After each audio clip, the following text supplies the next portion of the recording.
Seeing a vision, creating a mission, and embracing a value has given me the drive and passion to reclaim 11 acres of land that has been in my family since 1919.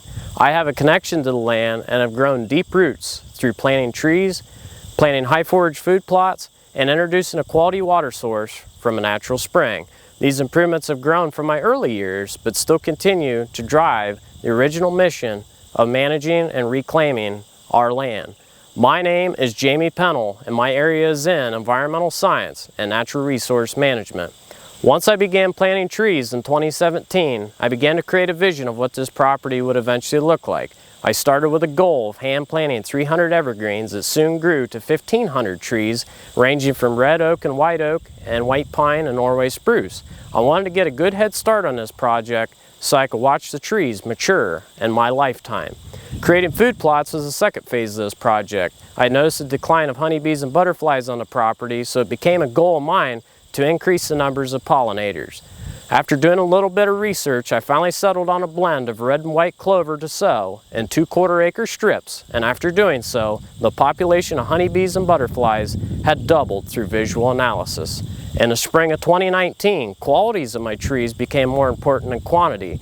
In fact, I actually reduced my planting rate by 500 trees a year and began living by the life motto of putting a 50-cent tree in a $5 hole to ensure ultimate growth and survival. I can honestly say that this project has contributed to my ecological growth and maturity as an individual. I have put my heart and soul into this project, and the natural aesthetics have been the most rewarding gift to pass down to future generations on my family's land. The question has been asked, what do I plant in my food plots and what has the environmental impact been? In the beginning, I planted blended seed mixtures such as triticale, radishes, and turnips in the spring, but found better results within the first year of planting one type of seed, such as red and white clover, because it helped benefit all types of wildlife, such as turkey, deer, and also honeybees and butterflies. A good stand of clover will provide 2 to 3 tons of forage per acre, as well as cut down on erosion, and that's what I needed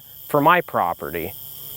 I've also found with my clover plots that once they begin to decompose at the end of the year, it releases large amounts of organic matter into the soil. So by just changing my spring planting routine, I have one, helped benefit the wildlife, secondly, help cut down on erosion on my property, and thirdly, help increase the amounts of nutrients added back into the soil on my land. The question has been asked that I have increased my tree survival rate from 40% to 90%, and what have I done to increase the survival? I have increased the survival by eliminating 2 key factors that have been against me. One being deer browsing on my tender saplings and a rodent that nearly destroyed 40% of my first year's planting. I protected against the deer damage by building tree protectors out of woven wire fence and built cages. This system works very well and protects against deer from eating on them and rubbing on them. Secondly, I had a problem with voles that are about 4 inches in length and are actually relatives to lemmings and hamsters.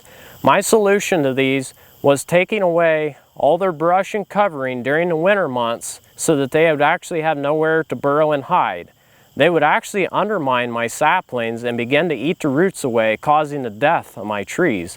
So both of these solutions actually increased my tree survival rate from up to 50%. The question has been asked, what is my forest management plan and how does it relate to my SAE? I have created a 10-year plan with Forester John Jolliffe out of Ashland County, Ohio in the spring of 2017.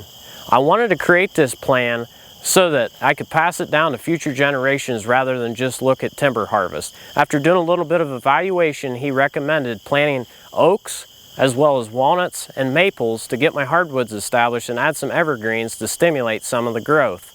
One of my goals was to get a diverse amount of species on the property so that in case disease was to ever come in, I wouldn't lose all my trees.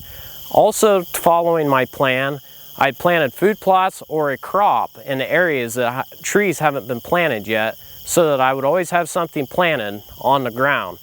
In the next 10 years, my goal is to enroll this property in a certified family forest through the state of Ohio so that I can ensure that this property will stay a woodlands for the next 100 years, as in the past 100 years it had been family farmland.